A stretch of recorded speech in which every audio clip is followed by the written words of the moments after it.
La vie ne s'arrête pas là. Nous devons avancer. La vie ne peut pas s'arrêter là. Peu importe la difficulté, nous devons nous relever. Nous n'avons que deux options. Soit nous laissons la colère nous paralyser et la violence continue. Soit nous surmontons tout ça et nous faisons de notre mieux pour aider les autres. Nous nous reverrons bientôt, car la vie ne s'arrête pas là.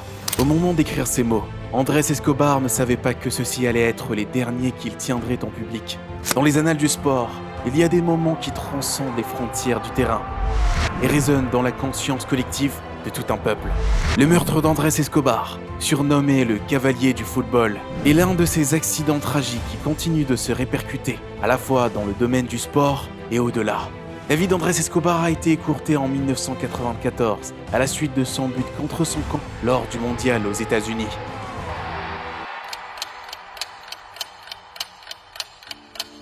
Bienvenue dans Fais la passe. Aujourd'hui, on lance la première vidéo longue où on va se pencher sur les circonstances qui ont conduit au meurtre d'Andrés Escobar, explorer les implications plus larges de sa disparition ô combien tragique, et souligner comment son héritage sert de rappel brutal de l'impact profond que le beau jeu peut avoir sur la société. On te prépare une vidéo par semaine, avec différents concepts et histoires qu'on a hâte de te partager. Si tu aimes ce type de contenu, soutiens la chaîne en t'abonnant et en likant la vidéo. C'est parti! Andrés Escobar, né le 13 mars 1967 à Medellín en Colombie, s'est révélé être un footballeur prometteur dès son plus jeune âge. En tant que défenseur, Escobar a fait preuve de compétences, de leadership et d'esprit sportif exceptionnel sur le terrain, ce qui lui a valu la réputation d'être l'un des tout meilleurs joueurs du pays. À seulement 19 ans, Andrés Escobar a pris d'assaut le football colombien. En tant que jeune prospect issu des rues de Medellín, il est rapidement devenu un élément crucial dans la formation de l'Atlético Nacional, un des géants en Amérique du Sud. Seulement 3 saisons après ses débuts, il a mené Los Verdolagas à la conquête continentale, remportant la Copa Libertadores contre le club Olimpia de Paraguay. Le Nacional est rentré dans la postérité comme la première équipe colombienne à remporter le titre ultime du continent. Lorsqu'il a été appelé à rejoindre l'équipe nationale à 21 ans, le jeune Andrés avait déjà la réputation d'un vétéran serein, éloquent et d'une élégance rare. Même si des noms connus comme Carlos Valderrama, René Higuita et Faustino Asprilla faisaient la une des gazettes locales ou internationales, tout le monde en Colombie savait qu'il n'y avait qu'un seul capitaine, le cavalier du football de son surnom, Andrés Escobar. Après une dizaine de 28 ans sans goûter au prestige de la Coupe du Monde, la Colombie sera du voyage de l'édition 90. Un match nul de dernière minute contre l'Allemagne de l'Ouest, qui d'ailleurs remportera la Coupe du Monde contre l'Argentine en finale, a aidé la Colombie à se qualifier pour la phase à élimination directe. Cependant, une défaite déchirante contre le Cameroun en 8e de finale a entaché la lueur d'espoir de la tricolore. Pourtant, la performance globale de l'équipe a clairement montré au monde que Los Cafeteros n'étaient pas de simples figurants. 3 ans plus tard, l'équipe colombienne était à son apogée, et au centre de tout cela se trouvait Andrés Escobar. Le capitaine était appelant pour le mondial et avait un avenir en Europe qui se profilait, au vu des convoitises du géant lombard, le Milan AC. Après avoir enchaîné les promenades de santé lors des éliminatoires sud-américaines, toujours délicates, la Colombie a scellé son billet, et peut-être son destin, pour le pays de l'oncle Sam en délivrant l'une des performances les plus mémorables de son histoire, en étrillant l'invincible Argentine à Buenos Aires 5-0. Les supporters d'Argentin d'El Monumental, dont Monsieur Diego Armando Maradona, dans les tribunes, ont ovationné Los Cafeteros. En 6 matchs disputés lors des éliminatoires, la Colombie n'a concédé que 2 petits buts. Un véritable coup de maître. Une joie incommensurable gagnera le pays, mais la désillusion qui suivra sera brutale.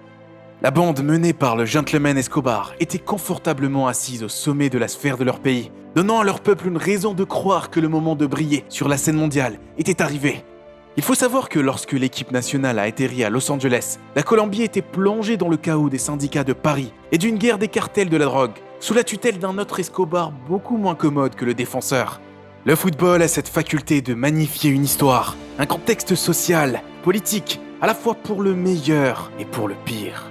Rose Bowl Pasadena, Californie, une Roumanie portée par leur Maradona local, un certain George Hagi, affronte Los Cafeteros pour leur première sur la scène mondiale de plus belle lurette.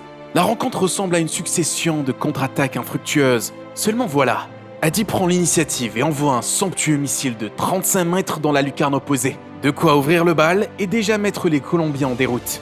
Mais Adolfo Valencia remet les pendules à l'heure d'un coup de masque bien placé sur corner. De quoi permettre à ses compatriotes de souffler un peu. Quelques minutes plus tard, Florin Radiociu désolé pour la prononciation, s'occupe de crucifier les coéquipiers d'Escobar en plantant un doublé à quelques minutes de la fin. Autant dire que les gros parieurs n'ont pas manqué d'exprimer leur colère par le biais de vidéos menaçant l'effectif de mort diffusées dans leur hôtel. La réalité excéda toutes les horreurs fantasques imaginables dans la tête de l'équipe, et le moral est dans un état épouvantable pour préparer l'échéance suivante, contre le pays hôte, toujours dans le même stade. Dès le début de rencontre, on sent les Colombiens frêles, tellement qu'à la 22e minute, le milieu de terrain John Arks centre vers la surface. Andrés tente d'anticiper à la réception d'un tacle brouillant qui, au lieu de simplement couper la passe, envoie la balle dans les cages de son propre gardien. Pendant 1 ou 2 secondes, le temps s'arrête pour Andrés, qui contemple l'ampleur de son erreur avec une perplexité et un désarroi bien visible sur son corps allongé sur la pelouse. Mais la véritable douche froide reste encore à venir pour notre protagoniste et tout le pays derrière lui, supporters comme gros parieurs malfamés. Los Cafeteros remporteront le 3e match contre la Suisse 2-0, mais ce bon résultat ne chauffera pas l'eau et le bain qui s'en suivra aura une teinte beaucoup trop rouge. Le rêve est terminé. Le pays doit à ce moment faire face à la dure vérité que derrière la façade dorée et vertueuse d'un effectif plein de talent et de bonne volonté, quelque chose était cassé. Andrés rentre le cœur lourd, brisé en morceaux. Beaucoup de ses proches passeront chez lui à Medellín pour le consoler tant bien que mal. Et seul son plus proche confident, César Mauricio Valesquez, le convaincra de s'exprimer à la tribune d'El Tiempo avec les mots cités précédemment dans l'introduction. Escobar s'est apaisé l'esprit pour un moment.